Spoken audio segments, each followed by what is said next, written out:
Hey everybody, today is Saturday, November the 6th, 2021. I'm Gene. And I'm Zane. And welcome to Hanging with Uncle. How's it going, man? It has been a very interesting week, hasn't it? Holy fuck, yeah.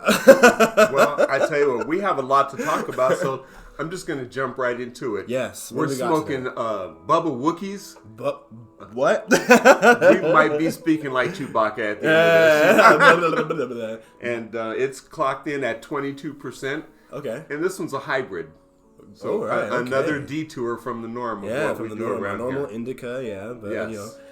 I like hybrids too, honestly. I'm actually smoking a hybrid in my pen right now, too. I'm enjoying that. Girl Scout cookies. Speaking of Girl Scout cookies, we have a guest. Oh, yeah. My girl is here. Yay! As our guest today. Hi, everybody. Hi, Brittany. Hi. Welcome aboard. Thank you. Yes. I'm excited. Yeah, you ready to be on? Yeah. Awesome. Let's do it. Yeah. All right. Well, kick it off because I think our first topic is kind of like right in your wheelhouse. Brittany. Right. So, yeah, I wanted to talk about something that will touch his heart to me. I've been a Suns fan forever, since born, honestly. My mom gave me a Kevin Johnson jersey when I was a young child, so you already know. Like, it's real. But, yeah, the Sarver investigation that's going on right now is kind of crazy. The whole racism and also sexism, like, allegations, because there's not even just racial stuff in there. Oh, my God. I even showed Brittany. There's a long article about it, but even the summarized versions are at least a page long of allegations. So tell us what you do. You don't have to tell us where you work. Just tell us what you do. I am a human resources manager. Oh God, so perfect. I have human resources. So let's talk about some of the different nouns that are associated with this Sarver case, and give us your take on what's going on. I know you're up to speed with everything. Yeah, I looked over the short synopsis of the whole thing, and within the first two paragraphs I'm like, why was this man not fired sooner or anything? Why was there no action? And then diving deeper into it and looking into the fact that they had something in his contract to where basically he couldn't do anything wrong, and even if he did, they turned their eye to it. And that right there screams nepotism. I'm looking at like legal stuff, ramifications happening. There's so much associated with this from the human resources side that it's terrifying that they let it happen. Did they have a moral turpitude clause in his contract? They didn't say if they did or not, but they just summarized and said that there was something in his contract that made it so that he was basically like the face of the organization. Right. And because of that, when he was out and being shown in public, like we had a running joke at my job for a while where we would bring my boss out and kind of show her around everybody and then put her back because that's all she was good for. But that's kind of what they did with him too. So whatever happened behind that closed door, they didn't really care or touch or talk about because they just cared about his face being out there. Yeah. So this kind of reminds me of the Donald Sterling situation with the Clippers. It absolutely reflects that situation actually. Like, even though he's the owner of the team, the league is actually looking into it now. There's an investigation from the league itself, and they'll just yoink it from you. They don't care how rich you are. No, we don't need you in our association. Period. The league does have the power to take the team from Absolutely, you. They could do that. So with this investigation going on, there's been a lot of different inside scoops on it. The old owner, Ryan McDowell, came out and spoke about you keep grabbing my drink, man. Making mine last longer. Old owner Ryan McDowell came out and talked about that he's there to support the players. He's there to support the city. He's there to support the team. He's there to support the league if they had any questions for him or anything, and that the proper owner will come forward and be able to own this team by the end of this investigation, very professionally and very cleanly. There's something there. Like, there's definitely something there. Like I said, pages and pages of allegations. Him dropping the N-word with individuals. And then saying that it's okay because so-and-so said it. Right. Especially, no, it doesn't make it okay. He comparing it to a black player versus him saying it. So, I have a question just on an HR level of all the allegations or things that you're aware of. What is the most serious allegation, and what could be the possible liability for the Suns organization as a result of that? I would say the sexual harassment. Hands down. There was a girl who filed a sexual harassment claim against a fellow coworker, and instead of them handling the situation, they relocated her to where she was 10 feet away from him. And every time she stood up, she could see him, and he had a clear view of her. Yeah. That was their solution to it. Yeah. My big take in this one is the inventory conversation. Calling his staff, players, all of the people he owned inventory.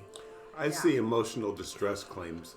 Emotional distress claims. I see some kind of psychological, like this woman will probably have to go to therapy if she isn't already, because just being aware of that population of people and being a part of that population of people who have experienced sexual harassment in the workplace and out of the workplace, there's a lot of different routes that she could go. So, from your experience in HR, how much, or do you think that being in a position of wealth or influence or entitlement plays a part in this? For this specific scenario, it plays a huge part in everything. It gives people, depending on their title, their place in an organization or a company, how much money they make, their influence, gives them the God complex, is what I call it, which makes them think, I can't do anything wrong, so I can say whatever I want to you, and nothing's going to happen to me because of who I am. Yeah, there's just so many stories here. Like one, in 2017, 2 former employees said that a white male executive repeatedly called a black coworker Carlton in reference to the character from the 90s TV show Fresh Prince of Bel-Air. And in at least one instance, he jokingly told the coworker to do the Carlton for him. The employee said the black coworker on multiple occasions told the white executive to stop calling him by that name and that he was not going to dance for him. Super racist, one former employee said. Absolutely. That reminds me of the old the sitcom Step and Fetch It. Yeah. Like, that literally is a shut up and dribble situation. Yeah. Like, that man. What the fuck? Like, wow. I really, honestly, I hope it's not true.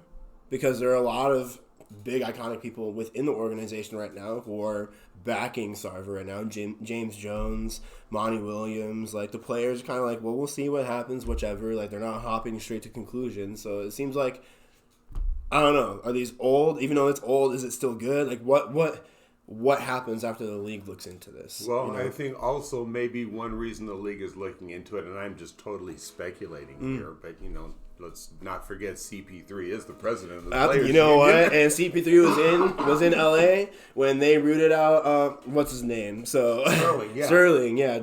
Coincidence? Who knows? I'm told you, man. He's undercover. Undercover investigator. Is there racism here? Yeah. So I want to follow up from investigation to kind of a tragedy. It sucks. Last night, there was a concert or a festival held, but for Travis Scott. The Astro World. Yes, the Astro World Tour. And 50,000 people, and with extra unaccounted people, because at the beginning, people stormed entryways. It took horse security and cops to stop people from stampeding on top of people. Literally in videos, you can hear people scream and yell for help. And that mentality was the whole experience, apparently. There's a video of a kid talking about how he felt like he was in hell. It was hard to breathe. He saw multiple people on the floor, and he was in the VIP section.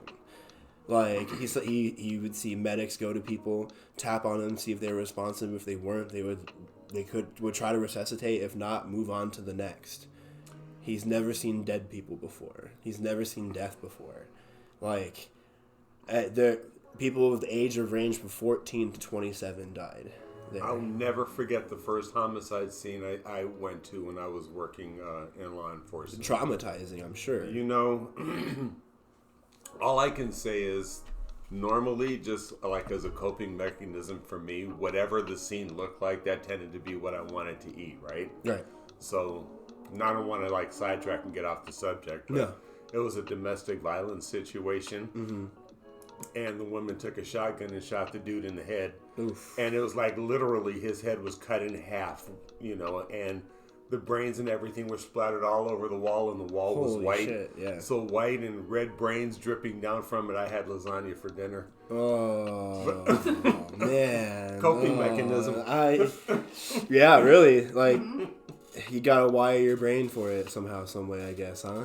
Yeah. Oh, God. Yeah. Yeah, no, but even in that video alone, like, there are multiple images of just him being up and, like, some kind of, like, I don't know, some kind of crane that holds him up where he can be over the crowd, like 20 feet, whichever, but they're a little within camera shot of him being able to be in that image and being able to see what's happening out in the crowd. There was an ambulance that drove out into the crowd. Yeah. And didn't stop.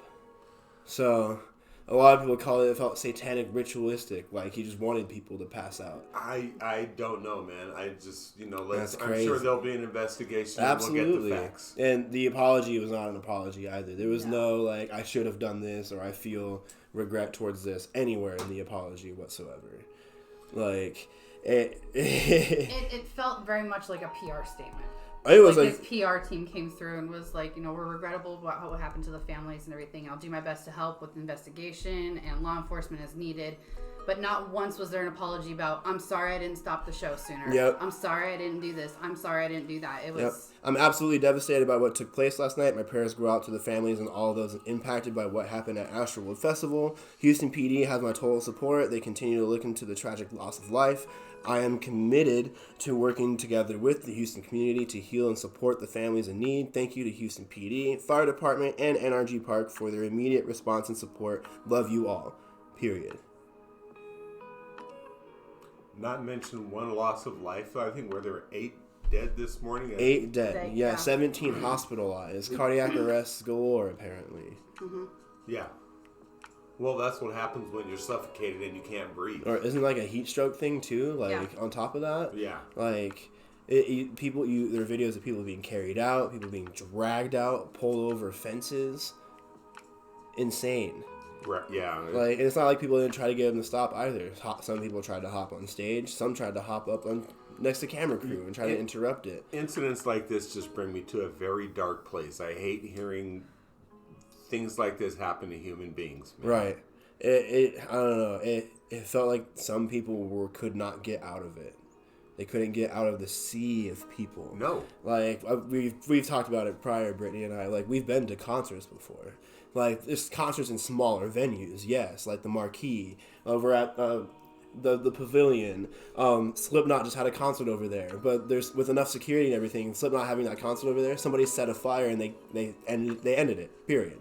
They just stopped it. I forget the term. Was it like carnival seating? I forget where there's no seats. It's just an open it's floor. An open field, yes. And those, there have been so many deaths at those type of events in the past of people being crushed just trying to get close to the stage. Yeah. And, that's why they stopped. And it's like seating only. No more, just like open floor crowd, type arrangements. Like even just like sectioned areas, like the Marquee is small enough to where if you can still get out of there if you need to. It's a small venue area and there's 2 levels to it, so it separates people. This was a huge field of 50,000 people all clumped together, like over at the is it Axe Plus Pavilion or whatever the Pavilion. They have seated areas, but there's bars labeled off in sections, so it's not like a whole sea of people on top of each other. You're sectioned off in areas. Correct. There's crossbars. Auction, auction. Thank you. There are safety measures. Like apparently it was understaffed too. All the nonsense. I see so many lawsuits coming from this again because events of this style have caused deaths in the past in scores. So just to keep this continuing. Just for the sake of money, because you can fit more people in that way. Mm-hmm. It's just negligent. It's grossly negligent, in my opinion. Yeah, it really was. It wasn't a good ordeal. It really wasn't. No, it wasn't. You ready to get into our dumbass of the week? Well, there's something else I want to talk about first. Okay, sure. We won't hop in yet. So it's kind of important because last night, the House passed the bipartisan infrastructure deal. Okay, the $1 let's get on to that. Bipartisan infrastructure deal. Okay. and that deals mainly with fixing roads, bridges, railways, dams, ports, things like that. That's only half of President Biden's agenda. So through reconciliation, the human infrastructure bill is being proposed, and they have agreed to vote on it in the House by the 15th of November, so they can vote on it in the Senate hopefully before Thanksgiving. Okay. And have it on Biden's desk. Gotcha. So that will put a lot of people to work. It's also going to be a big investment in green energy. Of course. But the human infrastructure bill, child tax credits. You have a son that's 8 years old. I do. And you've been receiving these child tax credits. Why don't you let the people of America know how it's helped you, what your son has been able to benefit from it. Just kind of give us a rundown of what President Biden's agenda has done for you. So far, I have been getting the $250 a month since they started implementing that. So half, from what I understand, is half of the total amount I would get at my tax return. Half of that has been split up into increments that I will get, and then when I file my tax return, I will get the other half of that. So as of right now, that extra $250 a month I'm getting, my son has gotten shoes, he's gotten clothes, he's gotten school supplies. I'm able to get more food for my house. Yes. I'm able to help pay bills. I'm able to make sure I have plenty of gas in my car. He just recently started cross country, so I occasionally splurge a little bit and get coffee in the mornings before we go if we need to. But it's been instrumental to my lifestyle and what I need to keep a roof over my son's head and food in his stomach. And your sanity, too. And my sanity. Yeah, you gotta have room to, reward yourself. So don't feel bad about getting yourself a coffee in the morning for being a super mom. That's how I am, though. And you know that. Of but course. I'm the kind of person where it did take me a while to get into that mindset of he's first. It took me, I did suffer from postpartum depression for the first 6 months after I had him. And then after that, I had a wake-up call when he got his first sunburn, which is the silliest thing ever. But as soon as that happened, my heart sank. I felt like a failure as a mother because I didn't protect him from something that is naturally occurring. And from then on, he has always been my number one priority. I put him before anything else. So what I've heard is that there's been nothing extravagant that's gone on in your life. It's all been going for necessities. Yeah, absolutely. And so the money you're spending is going back into the American economy to put clothes on your son's back and food on the table and a roof over his head. These are all things that help the economy grow and the GDP, the gross domestic product, increase in the United States. I just kind of wanted to get that out there. And this was the question that I wanted to ask you when we were talking about before. This was not prepared. This was raw, people. This was totally 100%, raw. 100%, yeah, absolutely. It took me back too. So just listen one more time. I'm sure there's other things that you can say how this has benefited you. Through the second part of the reconciliation through human infrastructure, I believe they're going to extend the child tax credit 1 year, and they want to include paid family leave. That would be fantastic. Explain. Man. The floor is yours. Run. So the FMLA, all of that and everything, the fact that it's unpaid, I can understand it from a business standpoint. But from a human standpoint, it does not make any sense and everything. Like our company, we have to offer FMLA. Yep. It's part of Department of Labor's regulations and everything they have to offer and whatnot. But the fact that it's unpaid and that we have to use our own personal time we've accrued over the time that we've been working there. And if we use up all that time, then we're shit out of luck. Yeah. So remember last week how I said I had to save my leave? Yes. Mm-hmm. Okay. All right. I do remember that. Yeah. Having paid family medical leave of absence would be fantastic. And it would help so many people. Not just financially, but mentally. Because you have to think, too, somebody goes on leave. It's paid. They don't have to use their vacation time. They don't have to use their sick time. Whatever bank they've accrued and everything. They can continue to take that vacation they take every year with their family. That'd be they nice. can continue taking the time off on the holidays to spend with their family. their mental health is going to improve, which is going to decrease the rate of burnout that we're facing right now and decrease the negative morale that a lot of companies are facing. Absolutely. And like, not even that, just like being, like I've talked about this before, wanting to be a future parent at some point. I want to have the opportunity to be present with my child, early stages. Like, I want to work myself to death and have minimal time with my kid. Like I've always said, I work to live, not live to work. Mm-hmm. So, absolutely, like that would definitely fall in that category. Honestly, it would help me out a lot in that situation. Like, saving up PTO to go spend time with my kid, but like, that's. So here's there's no point in that. This is what never gets talked about, and this is just kind of like what I want to throw out there. Again, this is raw. We have not talked about any of this before. No. Pro-life. Okay, so you are a mother. You have carried a child to term, have given birth, and now you have a life, right? And oh my God, pro-life, nothing is more important than that life. How has that life been treated since he has born? How pro-life have you felt that the Republican Party or the people that scream to be so pro-life, how have you felt they've really treated you or felt towards you and your son? It took a very long time for me to get to where I am, to where I could feel like I'm able to support him without help.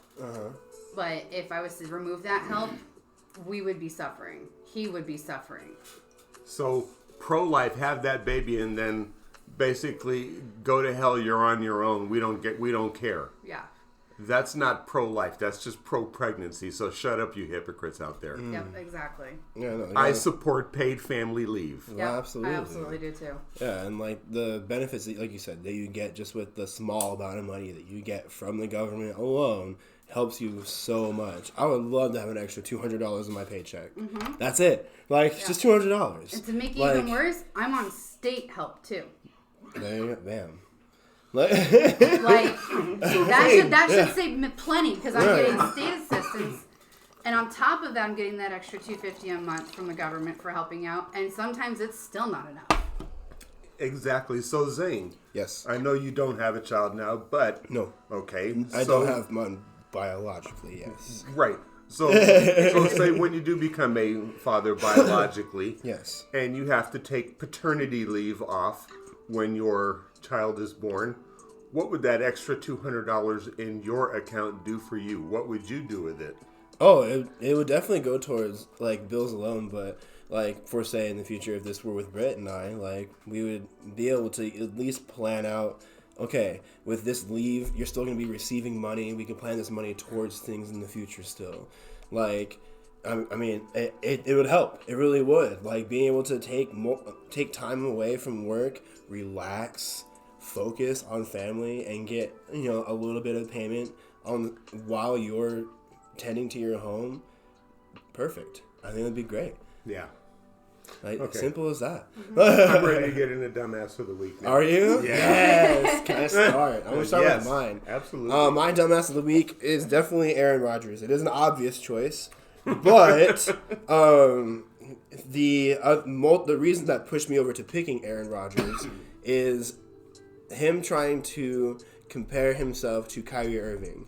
Now, we have been critical of Kyrie Irving because him having money and access to research and not making a smart choice, but you have to respect, we have said before, respect choices for people who have that choice. If they respectfully follow how they're supposed to live life, wear a mask, go place, whatever, and he does, to my understanding, Aaron Rodgers does not compare to that because he lied on his resume. Kyrie Irving did not lie. He is honest, he's open, and he tells us how he feels. It hurts people's feelings, but he's real. That's all he can say.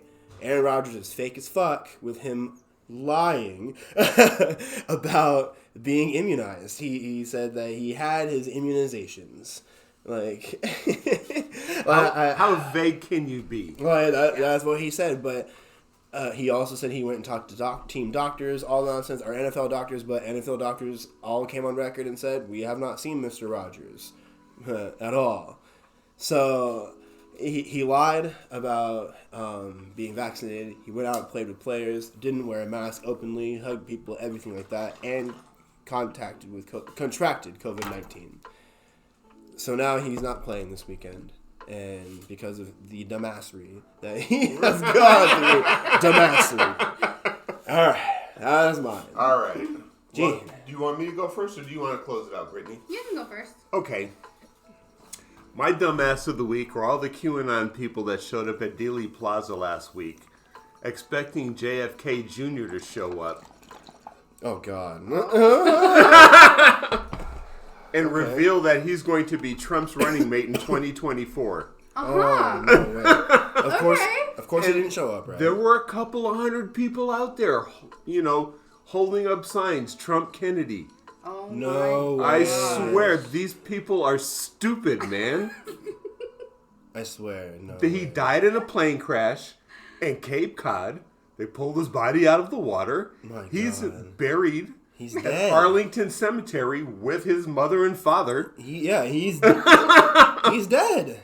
Oh, my God. Oh, my God. No way. So, you guys really make it too easy. This is a cherry pick dumbass of the week, my but gosh. I had to call you out. Oh, dang, man. Jeez. Zombie and Trump. Take it away, Brittany. Zombie and Trump. Zombie and Trump. So my vote for Dumbass of the Week this week is Valkyrie. She is a Twitch streamer. She does all kinds of stuff. She recently, not too long ago, has been partnered with a company called Reflect to create skincare products that protect your skin against blue light. I wish you guys could see the look on Jean's face. Yeah. Yes. She then later got on Twitch, got on a live stream. You got me inhaling too. She then later went on live on Twitch to thousands of people and explained that it was a bad business decision, that she needs therapy because of it, and that she blames her sense of being naive, even though she's been working on these products for the last 2 years. So the other catch between it is that apparently the company promised her that they would reveal their research to her when the product was released, but they haven't revealed any research to her even when she asked. And she's still out there supporting it. No, the company has since been shut down. Their Twitter was shut down. The whole thing has gone under. She's separated with no legal actions and everything. So it was a positive break, but really stupid undertaking. Gotcha. Yeah. Gotcha. No way. And for those of you who don't know, blue light is the light that is emitted from your computer screens, your phones, your tablets, TV. The stuff that does not cause skin issues. No. That have been going on since... How long has color TV been around? Exactly. I I remember color TV being around in the 70s. Dang. Yeah. No, I don't feel... That's when they were brand new coming out. That's crazy. Like, there is no research that blue light harms you. None. There's zero. There's none. There's none that it causes any kind of skin cancers.